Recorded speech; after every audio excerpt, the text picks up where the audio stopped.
Grown but Not Forgotten is unbelievably sweet and quite emotional. This is the second episode of the fourth season of New Adventures of Winnie the Pooh. This is a double feature.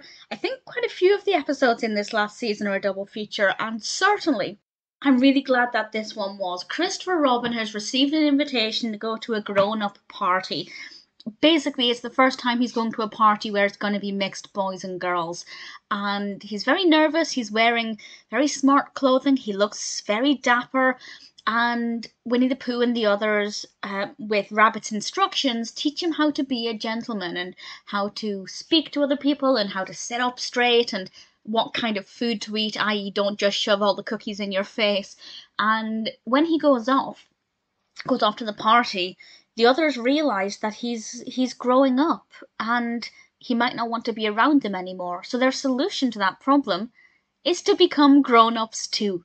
And I won't say any more than that, but I thought it was a really fun concept. The other characters pretending to be more mature and grown up I thought was very sweet.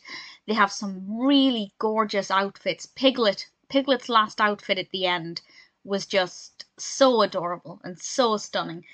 And I thought it was really nice. One thing that didn't make a lot of sense to me, although I guess I can understand it, but they were trying to find a girl, and Pooh said, I don't even know if I've ever met a girl.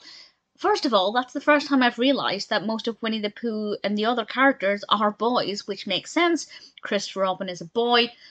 Boys tend to have, boy toys, that's, characters that are boys, whereas girls tend to have characters that are girls. It's gender stereotyping, but it is, often the case. And then I thought, what about Kanga? But then maybe she's not a girl to them, she's a mother, and you can kind of think, well, when a child thinks a girl, they don't necessarily think of a mother figure. So I can understand why Pooh would have said that, but I did also think you do know a girl because you know Kanga. So it confused me a little bit. I don't know if I like it, but I can understand where Pooh was coming from. But yeah, I was just surprised that I'd never realised that they're all boys. I think when I was younger, I used to think Piglet was a girl. I think, which probably goes down to gender stereotyping and the fact that he's pink. But I learned eventually that he wasn't. But it is really a sweet episode, and obviously very sentimental to think that Christopher Robin is growing up, getting a bit too old for his toys. It's rarely something that happens overnight. You rarely grow up overnight. It's gradual. You begin to lose interest in things, and this might be the first step for Christopher Robin. And as we're coming towards the end of the fourth season, I know this is the only the second episode, but I think there are only 10 episodes if I'm not mistaken. It's moving. It's very sweet, very well done, very entertaining, beautifully animated. Really glad that this was a double feature and took up the whole episode because I really enjoyed Grown but Not Forgotten.